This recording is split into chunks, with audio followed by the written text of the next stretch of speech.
잠시만요. 자, 코너를 아우 재밌다.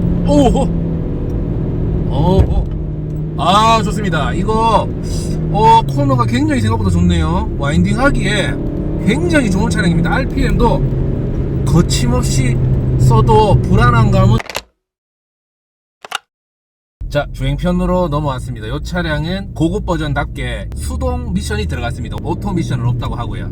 이 차량은 작은 1.4 모델이지만은 이게 170마력이다 보니까 굉장히 쭉쭉 치고 나가는데 뭐가 다르냐 하면 이 차량은 굉장히 부드럽게 치고 나갑니다. 이 해치백의 소형 해치백인데 주행 질감은 중형급의 세단을 타는 듯한 느낌은 들어요.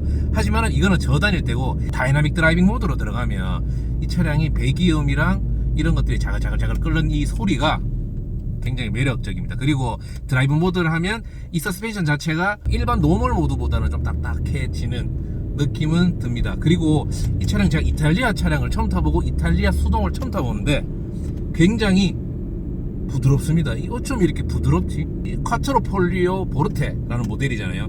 이 모델은 고성능 버전인데 이 차량 제조사마다 추구하는 게 좀 다른가 봐요.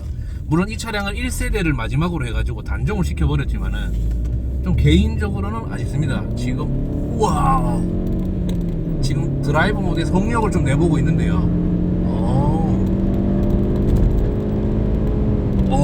장난 없습니다. 이 차량 속도감이 어떤 느낌이냐 하면 뭔가 3 시리즈 스포츠라든지 이런 달리기를 원체 잘했던 이런 모델들이 달릴 때 그 느낌보다는 좀 점잖은데 거친 사람들 있잖아요. 점잖은데 거친 사람들, 그런 느낌의 주행 질감입니다.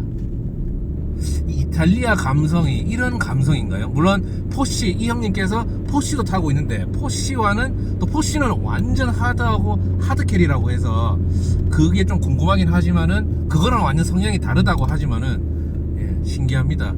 제가 A45 AMG도 그때 한번 타봤었고 했었을 때는 사실 그런 느낌인 줄 알았어요. 이게 고성능 버전을 시승한다고 들었을 때. 그런데 그 느낌과는 전혀 다르게, 물론 배기음도 좋지만은 뭐 AMG라든지 M이라든지 그런 느낌과는 또 완전히 달라서. 그런데 확실한 거는 이 차량은 밖에서 봤을 때는 굉장히 귀여운 뭐 햄토리라든지 강아지같이 귀엽게 생겼는데요. 그런데 정말 이 속내는 길들여진 야생마 같은 그런 느낌이 듭니다. 그리고 이 기어 변속도 일단은 굉장히 부드럽습니다. 부드럽지만 RPM이 올라가는 데 있어서는 서슴없습니다. 거침없이 쫙쫙 올라가지고요. 그리고 이 차량 자체가 소형이다 보니까 기본적으로 작잖아요. 작다 보니까 이 출력과 이 가벼운 이 몸집과 이게 맞물리다 보니까 기똥차게 나갑니다. 지금은 좀 뻥 뚫린 도로를 달리고 있는데 이 드라이브 모드가 하드해졌다고 하지만은 제가 기존에 알았던 뭐 이바디라든지 독일 차량의 폭스바겐이라든지 BM 벤츠의 그런 느낌은 아닙니다. 얘만의 그런 좀 느낌을, 이 알파 로메오만의 하체의 느낌을 가지고 있는 것 같아요. 정말 미묘해요. 그 미묘한 차이가 뭐 대충 느껴지면 뭐 국산차 같은 느낌도 들지만은 근데 묘하게 다른 요 녀석만의 그런 매력을 또 가지고 있습니다. 그리고 이제 수동의 기어봉이 정말 원형으로 잘 잡히게 생겼어요. 기아를 자꾸 넣고 싶게 요렇게 생겨가지고 좀 넣고 싶게 생긴 느낌 때문에서 그런지 몰라도 자꾸 변속을 하고 싶게끔, 달리고 싶게끔 만드는. 제가 사실 벨로스터 N은 아직 안 타봤거든요. 근데 벨로스터 N이 수동 모델이 그렇게 재밌대요. 그런데 이 차량을 타보고 벨로스터 N을 한번 타보면 또 얼만큼 벨로스터 N이 잘 만들었는지도 궁금합니다. 워낙 지금 평이 좋기 때문에. 알파 로메오가 고급 브랜드잖아요. 고급 브랜드, 뭐 페라리라든지 람보르기니라든지 이런 차량에 비해서는 뭐 고급 브랜드는 아니겠지만 그래도 고급 브랜드에 속하는데 그만큼 벨로스터 N이 얼만큼 따라왔는지 궁금하기는 궁금합니다. 자, 그리고 이 핸들, 그러니까 핸들이 이 주행 성능에 맞출지 아니면 이 디자인에 이 세그먼트에 맞출지 고민을 했는지 안 했는지 모르지만은 이 세그먼트에 맞춘 것 같습니다. 일단 핸들이 커요. D컷도 아니고 스포츠 모델이지만은 D컷도 아니고 핸들이 스포츠 핸들처럼 작지는 않는데 볼륨감이 있습니다. 제가 디자인 리뷰를 할 때도 말씀을 드렸지만은 볼륨감을 가지고 있어요. 볼륨감을 가지고 있다 보니까 이 핸들을 좀 자꾸 바라보게 되는, 이 이태리가 명품의 나라잖아요. 명품의 나라. 이 명품의 나라답게 굉장히 심플해요. 지금으로 와서 옛날 우리나라의 그런 심플한 느낌의 차 같은 느낌이 잠깐 들면서도 하나하나 세심히 따져보면 그 디테일한 디자인의 감성이 굉장히 묻어나는 차량입니다. 그리고 아까 제가 운전을 하다가 머스탱 컨버터블이 딱 끼어들어서 브레이크 제동을 했는데, 이 차량이 서스펜션도 그렇지만은 브레이크도 이 차량 알파 로메오의 이 미토에 콰트로 폴리엄 안에 이 브레이크 시스템을 넣었는데요. 생각보다 이 작은 차체에 또 잘 잡히게끔 브레이크 세팅을 해 두었습니다. 이래 쭉쭉 잘 나가냐. 치고 나가는 맛도 좋지만은 또 기본적으로 속도감이 또 있어요. 속도감이 있다 보니까. 근데 이 차량은 기본적으로 편합니다. 근데 그 편한데 제가 리뷰를 보면 이 차량은 기본적으로 편하다. 벤츠에서 제가 많이 언급하거든요. 근데 벤츠의 주행 필링, 그 엔진 필링이랑 이 주행 질감이 달라요. 그리고 미션 체결도 굉장히 부드럽게 들어가고, 그리고 굉장히 편하고, 하지만 벤츠와는 다르게 좀 더 야생적 느낌이 드는 차량입니다. 정말 생긴 거는 보셨죠? 생긴 거는 세상 어쩜 그렇게 귀엽게 생겼을지 모릅니다. 근데 알파 로메오의 줄리엣 버전 있잖아요. 그 버전은 참 디자인이 예뻐서 국내에도 출시가 됐으면 한데, 이 미토는 이미 19년도인가 18년도에 단종이 돼버렸잖아요. 이 차량을 투자하겠다는 이 알파 로메오의 그 CEO 대표가 이 마음이 없었습니다. 왜냐하면 이 차량은 작고 저렴하고 아우디 A1이라든지 미니 쿠퍼보다 저렴하고 성능은 받쳐주고 이렇게 하다 보니까 사람들이 많이 찾았었어요. 근데 이 차량은 미니라든지 이런 차량은 3도어에서 5도어로 가고 실용성을 좀 따지다 보니까 자연스럽게 구매 고객층은 그쪽으로 넘어갔는데, 이 차량은 1세대에서 페리는 좀 했었지만은 그렇게 개선을 하지 않았던 거예요. 왜냐하면 수익성 때문에.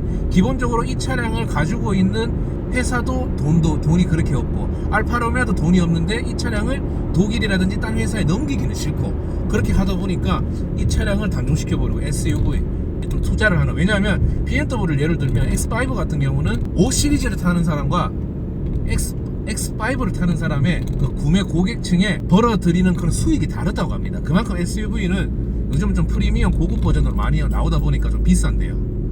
그래서 그런지 아마 그게, 그렇다고 뭐 SUV에 뭐가 그렇게 많이 들어가겠어요. 하지만 수익성이 그만큼 좋아서 아마 알파 로메오도 살아남아야 되기 때문에, 그래서 살아남아야 뭐 우리같이 마니아를 위한 모델들을 계속 만들어낼 거 아니에요. 그렇기 때문에 이런 마니아적 성향을 가진 차량들을 자꾸 리뷰를 해보고 타보다 보니까 이런 차를 점점 좋아하고, 저도 마니아적 성향을 가진 G3를 같이 타고 있잖아요.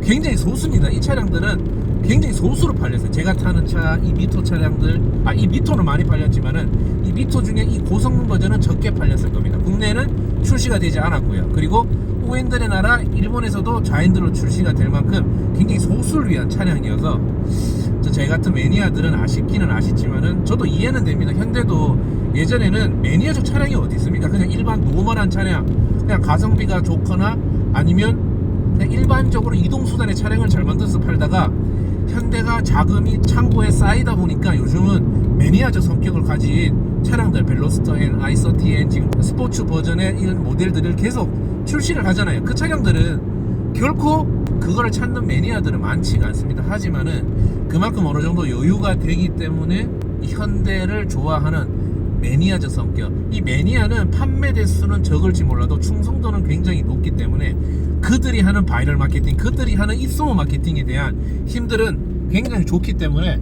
저는 굉장히 좋은 방향으로 현대차가 가고 있다고 생각하고요. 알파 로메오도 수익성이 좋아져서 하루빨리 또 이제 알파 로메오의 4C, AC라든지 이런 차량들처럼 이런 미토도 이런 작은 차량들도 고성능 버전을 꾸준히 좀 더 만들어 주십사 생각이 듭니다. 그리고 이태리 차량이라서 그런지 몰라도 이 뒤에 리어 디자인을 보면 저는 페라리의 그 FF라든지 599 GTB 하여튼 이런 차량들이 정말 이 차주형님이 딱 말하니까 느껴지더라고요. 이탈리아의 그런 브랜드는 다르지만 그런 감성을 가진 디자인의 그런 패턴들이 있나 봅니다. 지금 마지막으로 와인딩 구간에 들어옵니다. 와인딩 구간에 들어와서 이 차량은 사실 높아요. 시로코랑 갖다 댔을 때 시로코보다 훨씬 높습니다. 시로코는 뭐 골프의 스포츠 버전이라고 해도 될 것 같은데요. 그보다 훨씬 높지만은 어쨌든 그런 맥락을 같이 하는 그런 고성능 버전이기 때문에 어느 정도 서스펜션이 받쳐주고 제동이 받쳐주는데요. 생각보다 차량이 높은데도 이 코너링은 와인딩을 하고 있는데 코너링은 좋아요. 코너링은 의외입니다. 저는 사실 차량이 높아가지고 이게 좀 쏠림이 많을 줄 알았거든요. 근데 전혀 그렇지가 않아요. 사부작 한번 돌아봐 봐야겠습니다. 이 차량이 생각보다 코너링도 좋네요. 그래서 뭔가 좋은 차, 재밌는 차, 즐거운 차를 가지고 싶고, 그런데 알파 로메오를 좋아하고 이러면 사실 국내 출시되지 않았기 때문에 많이 없어요. 그게 조금 아쉽긴 한데, 왜냐하면 제가 해외 영상을 봐도 이 차량에 대한 리뷰는 그렇게 많이 없었거든요. 하지만 이 차량의 매력을 알고 타볼 기회가 있고 타본다면 한번 도전해볼 만하다고 합니다. 물론 UGB에 대해서는 이 차량이 국내 출시가 되지 않고 있기 때문에 잠시만요. 자, 코너를 아우 재밌다. 좋습니다. 이거 코너가 굉장히 생각보다 좋네요. 와인딩 하기에 굉장히 좋은 차량입니다. RPM도 거침없이 써도 불안한 감은 전혀 없습니다. 재밌어요. 제 스타일입니다. 아무튼 뭐 UGB에 대해서는 조금 비쌀 수도 있겠지만은 독일 차보다 조금 비싸대요. 근데 요즘 독일 부품도 별로 비싸지 않는 거 아세요? 제가 BMW에서 공임은 5만원인가 10만원이었어요. 근데 코일 6개랑 플러그 6개 갖고 거의 한 90만원 돈에 부품 견적을 받았거든요. 그런데 해외 직구를 하거나 아니면 이제 부품을 매입해 주는데 가보면 한 30만원 선에서 해결이 되더라고요. 그만큼 싸게 살 수가 있습니다. 그렇기 때문에 이런 차량들은 데일리로 타기보다는 주말이나 와인딩 가기에 굉장히 좋은 차량 같아요. 그래서 자주 타지 않을 거잖아요. 그래서 유지면에서는 1년을 놓고 봤을 때는 괜찮을 것 같습니다. 하지만 이 차량은 생각보다 많은 사람들이 접할 수 없는 굉장히 귀하고 레어한 차량이라는 거. 한번 차량은 이동수단에 대한 목적은 굉장히 큰 거는 제가 인정할 수가 있습니다. 하지만은 삶에 있어서 즐거운 부분을 찾을 때 차량을 좋아한다면 이런 차량들을 한번 검색도 해보고 탈 기회가 있으면 한번 타보십시오. 그러면 굉장히 즐거울 겁니다. 자동차는 뭐 건강한 음식을 먹어서 건강해지기도 좋지만은 저는 아까 와인딩 할 때 기분이 상당히 좋았거든요. 아주 엔도르핀이 미친 듯이 올랐을 겁니다. 이렇게 몸에도 좋은 이런 차량들을 탈 수가 있다면, 그런 기회가 있다면 한번 꼭 타보시길 바랍니다. 감사합니다.